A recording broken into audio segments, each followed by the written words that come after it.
Të gjithë kundër sëmundjes së shekullit, SIDA-s, Drejtoria Rajonale e Shëndetit Publik në bashkëpunim me Ekomendje dhe mbështetjen e Bashkisë Shkodër, partneriteti lokal, organizuar në këtë 1 dhjetor aktivitetin sensibilizues Garoj me AIDS, një garë kundër kësaj sëmundje të tmerrshme, duke treguar se të gjithë janë kundër saj. Manjola Leloshi, përgjegjëse e zyrës së HIV/AIDS pranë DRS Shkodër, shpreh se mesazhi është i qartë ndaj bashkëpunimit një sër institucioneve, tregon bashkimin që komuniteti duhet të ketë ndaj kësaj sëmundje, duke e parandaluar me masa të ndryshme. Një pedalim sensibilizues nga të rinjtë e qytetit, pikërisht për me garu kundra HIV-it, që ta ndalojmë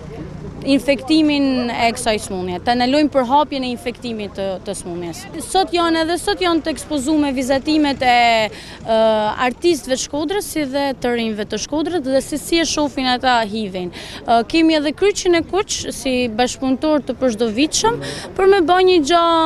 më të bukur dhe më të madhe këtë rallë, sepse kur jeni ato në bashkë dalin gjërat edhe më efektive dhe mesazhi shkan më i fortë. Përfaqësues të Ekomendje, së bashku me drejtues të Drejtorisë Rajonale të Shëndetit, realizuan pedalimin me biçikleta në pjesët kryesore të qytetit, pedalim i cili nisi nga Bashkia e Shkodër për të përfunduar tek zona e njohur me emrin Truma. Gjatë këtyre demonstrimeve nuk munguan bluzat e logos AIDS dhe fletushka për t'i treguar njerëzve që të gjithë së bashku duam që të parandalohet AIDS, duke bërë thirrje opinionit publik që ato të cilët kanë sëmundje t'i qëndrojnë sa më afër duke i ndihmuar.